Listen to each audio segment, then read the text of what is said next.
Ini orang nggak mengerti ya antara beda pengamat sama pekerja. Ya namanya pengamat ya mengamati, seperti peneliti yang meneliti, dosen yang mengajar, presiden ya bekerja. Jadi semua orang kan ada division of labor. Masa kalau saya misalnya ngajar di depan kelas, mahasiswanya kemudian tiba-tiba bilang, Bapak cuma bisa berteori saja, prakteknya nol.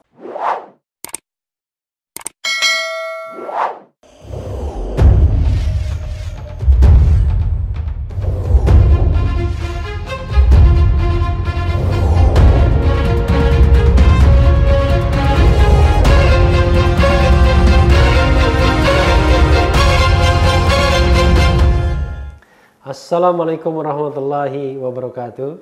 Sobat RH sekalian, jumpa lagi kita di channel yang keren ini, Keren Cadas. Sekarang saya pakai batik lagi. Ini batik yang kedua ya. Saya sudah bilang bahwa batik saya ada 100 jumlahnya. Jadi 100 episode batik pun tak jadi masalah. Cuma memang ada yang batik yang sudah kebesaran ya. Jadi badan bukan tambah lama tambah besar, tapi tambah lama tambah slimy ya. Mungkin ya makan sudah harus dijaga dan lain sebagainya dan lain sebagainya. Nah, kita bacain lagi kritik. Wah, latihan sabar luar biasa karena yang namanya netizen yang maha kuasa ini ngomong seenak udelnya aja. Dan pastilah dia juga jadi komentator ya. Ketika dia mengkritik kita sebagai komentator, dia juga mengatakan dirinya seperti komentator ya. Ini dari Bam Suprio. Wah, ini Bam Suprio ini sering sekali nih mengkritik ya. Gambarnya di depan Ka'bah lagi. Wah, heran juga nih orang. Bawa-bawa gambar di depan Baitullah tapi bahasa yang digunakan luar biasa ya. Gegara dipecat dari komisaris, pendapatan si Rafli tak lagi manis. Lumayan juga ya. Sehingga putar otak bikin YouTube untuk eksis, agar tetap bisa makan sambil minum teh manis. Ya, luar biasa, is ya. Ya boleh juga ya, terima kasih Pak Bam Suprio ya. Ditunggu kritik-kritik lainnya. Syukur-syukur pantun ya. Mestinya bukan lagi teh manis ya. Putar otak agar tetap eksis ya kan. Dan berdiri di depan kamera supaya terlihat narsis. Oke lah ya, terima kasih ya. Jadi itu tambahan saya. Pak Bams itu hanya mengatakan teh manis tadi ya. Lalu kemudian dari Nur Harto, saking semangatnya Nur Harto ini dalam satu kesempatan mengirimkan berkali-kali. Menurut kabar burung, Rafli penyakit diabetes kumat, gula darah 600. Wah, ini ngomong kotor dia ya, saya nggak bacakan ya. Sekarang Rafli tambah kurus dan impoten. Luar biasa. Pak Nur ya. Mudah-mudahan baik-baik saja hidupnya Pak Nur. Kemudian Rafli sakit hati dipecat. Kerja tidak becus, pengkhianat. Kalau zaman Belanda, pengkhianat seperti Rafli sudah dihukum tembak. Yang menembak siapa ya? Maksudnya barangkali pejuang Indonesia yang berkhianat terhadap Belanda. Karena dibilang zaman Belanda ya. Kemudian, wah ini juga nih, setelah dipecat, Rafli uangnya habis, hutangnya banyak. Sekarang Rafli tinggal nunggu uang recehan. Honor 1 juta dari Karni Kadrun untuk tampil di ILC TV One untuk bisa membacot sepuas-puasnya. Dari mana dia tahu kalau honor ILC 1 million? Nah, tapi dia tidak update, sekarang udah naik. 2 million ya, nggak besar juga ya. Tapi kalau dibilang saya hutangnya banyak, saya malah nggak ada utang. Nggak ada utang. Utang di bank nggak ada, utang sama orang nggak ada saya. Karena saya termasuk orang yang nggak suka berhutang ya. Jadi saya termasuk orang yang kaya paling tidak. Karena para pengusaha jangan salah, memang hidupnya mewah ya, asetnya banyak, tapi utangnya juga banyak. Kayak negara ini juga banyak utangnya ya. Kemudian Rafli, Nur Harto lagi, pulung kere. Bahasa Indonesia artinya Rafli nasib pengemis. Dijadikan komisaris, gaji tinggi, fasilitas wah terhormat, tidak kuat, pilih dipecat. Jadi provokator plus tukang fitnah. Saya fitnah apa ya? Tapi luar biasa, provokator, tukang fitnah. Apalagi kata-kata dia? dihukum tembak, kemudian impoten, luar biasa ya. Nur Harto. Nanti kita klik ya Nur Harto itu kayak apa ya. Refli cuma ahli tata negara, tetapi KPK semua dikomentar. Ini sobat RH sekalian ya, kita harus pahami tata negara itu bercerita membahas tentang lembaga-lembaga negara ya. Nah, salah satu lembaga negara di Republik Indonesia itu adalah KPK. Cuma dia tidak di ranah eksekutif, tidak di ranah legislatif, tidak juga di ranah yudikatif, tetapi di ranah State Auxiliary Agency atau State Independent Body. Jadi dia adalah lembaga negara independen yang kadang-kadang orang menyebutnya sebagai pilar keempat dari demokrasi. Kadang-kadang pilar kelima, jadi karena ada juga masuk media atau pers. Jadi keliru Pak Nur ya kalau mengatakan ini nggak ada kaitannya dengan hukum tata negara KPK. Justru sangat erat kaitannya ya. Kemudian kalau di Jepang orang yang dipecat seperti Refli sudah harakiri, ampun. Pak Nur ya. Yang namanya pengurus BUMN itu zaman Erick Thohir ini mungkin 90% diganti. Jadi ini kan biasa, ganti kekuasaan, ganti juga orang. Jadi hampir semua, komisaris utama Pertamina saja diganti Tanri Abeng ya. Nah, apakah Anda mau bilang juga dia dipecat ya kan? Suruh juga bunuh diri gitu ya. Bahkan wakil menteri pun juga diganti ya. Awalnya dia menjabat sebagai komisaris apa, lalu kemudian dipindahkan ke komisaris apa ya. Apakah orang dipindahkan itu orang berprestasi? Ya kan belum tentu juga ya. Gitu. Jadi kalau mau ngomong begitu ya pakai data juga. Ya enggak, tapi nggak apa-apa sih nggak pakai data ya Pak Nur ya. Masih Nur Harto ya, Nur Harto, Cahaya Harta. Wah luar biasa namanya, bagus nih orang tuanya kasih nama ya, Cahaya Harta.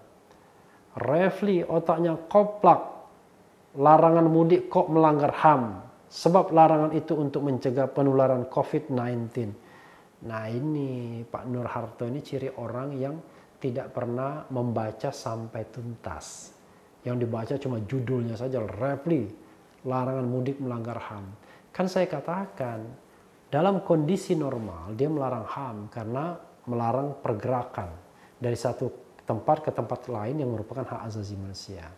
Tapi dia justified, bisa dibenarkan, karena negara dalam keadaan darurat. Kalau negara tidak dalam keadaan darurat, tidak dinyatakan, dideklarasikan dalam keadaan darurat, tidak boleh melarang orang mudik atau pulang kampung. Paham ya? Karena ini konsep berkonstitusi, bertata negara. Jadi ya nggak boleh sembarangan juga. Jadi tidak setiap saat pemerintah boleh melarang orang untuk mudik. Kalau negara tidak dalam keadaan darurat, tidak boleh. Misalnya haji juga begitu. Kalau negara tidak dalam keadaan darurat, mana boleh melarang beribadah haji. Karena itu adalah hak, freedom of religion. Ya. Tapi kalau negara dalam keadaan darurat seperti ini, ya larangan itu justified. Ya. Jadi biar paham juga ya Pak Nur, jangan mengkritik saja, tapi juga harus paham. Kemudian menurut ilmu wajah Feng Shui Cina kuno, wajah orang seperti Refli, kalau omong sambil cengar-cengir itu orang licik, munafik, provokator. Luar biasa. Licik, munafik, provokator. Luar biasa ya. Refli sombong, merasa lebih pintar dari Menkes, Menhub, Menkyu dan semua menteri. Refli merasa presiden daripada presiden. Kok tahu dia perasaan saya? Saya sendiri nggak pernah merasa apa-apa ya. Karena saya memberikan masukan sesuai dengan ilmu pengetahuan. Dan kalau kita bicara opini, kita bisa sepakat, bisa tidak ya. Namanya opini kan, namanya masa beropini saja tidak boleh ya. Saya berpendapat A, belum tentu benar pendapat saya, tapi paling tidak dengarkan argumentasinya. Kan ada dasarnya ya kan. Nggak kayak Pak Nur Harto ini ngomong sembarangan saja ya.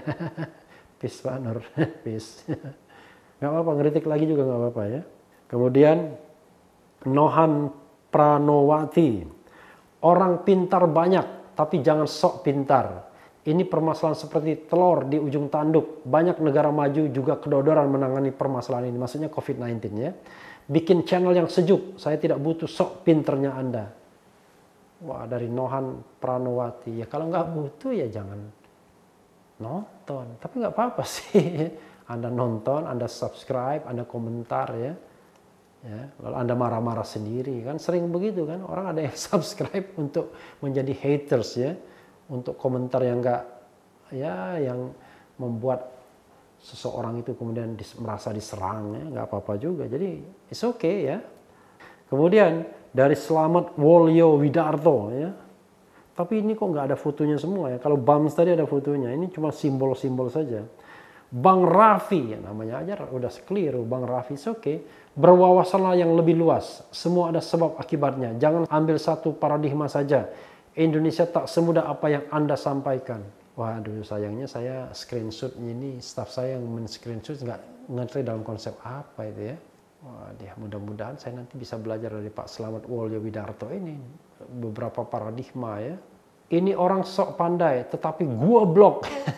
Virus ini sudah mewabah di seluruh dunia. Ya memang kenapa? Kalau virus itu mewabah ya, semakin lama Harun jadi tukang bacot.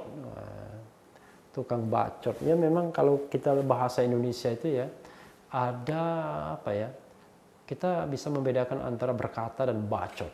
Jadi kalau berkata itu halus, tapi membaca itu ya kasar ya. Ini dari Kasep Usep Sep. Wah, ini Kasep Usep Sep. Pengamat mah cuma bisa ngomong doang, kerja kagak becus, cari perhatian doang.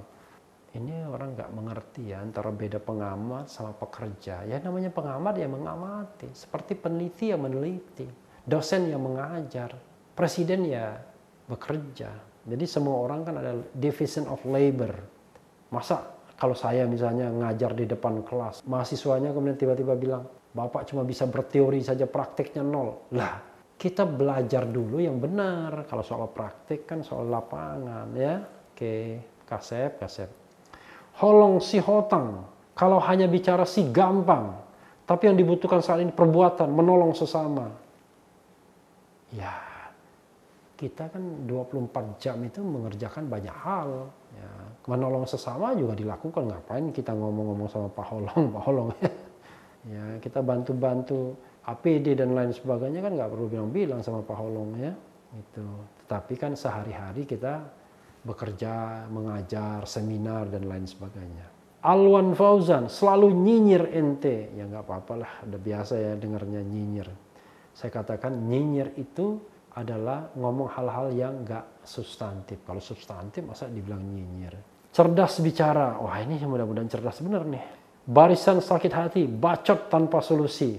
Negara udah menyekolahkannya, tapi dipakai untuk menghasut dan menyebarkan kebencian agar negara ini rusuh. Ampun. Kapan saya disekolahkan negara ya? Saya sekolah sendiri, SD yang membiayai bapak ibu saya, SMP, SMA juga iya. Kuliah biaya sendiri, S2 biaya sendiri. Nah, S2 lainnya biaya tapi dari pemerintah negara lain, dapat Fulbright saya. S3 ya biaya sendiri lagi ya. Nggak pernah saya dibiayai negara sekolah. Untung nggak pernah dibiayai negara ya. Kemudian pendapat orang pintar dan keminter memang selalu terdengar hebat. Dari Rama Ganhi. Seperti komentator sepak bola atau tinju profesional yang sering seolah lebih hebat dari pemain yang berkeringat dalam lapangan, ring. Pertarungan dengan corona ini belum selesai, ini masih berlangsung bro. Pada akhirnya kepintaran berbicara akan selalu kalah oleh keputusan dalam bertindak.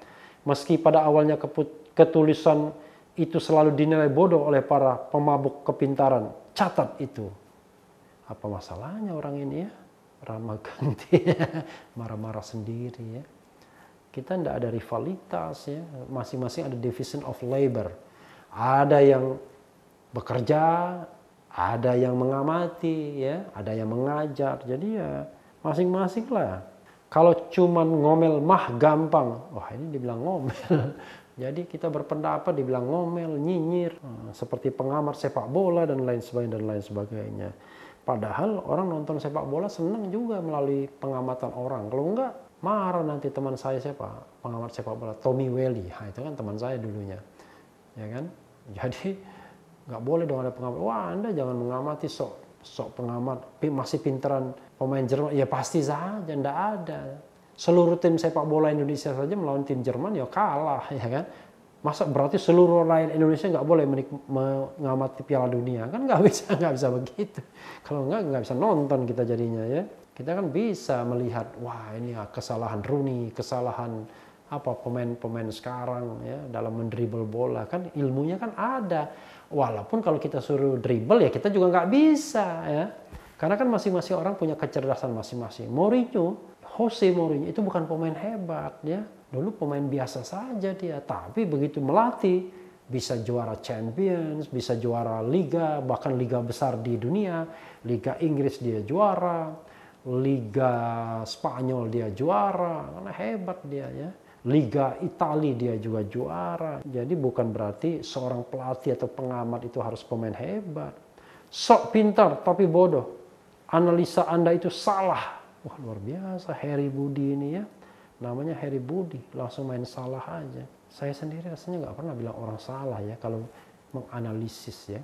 Karena salah dan benar itu berlaku untuk ilmu eksak.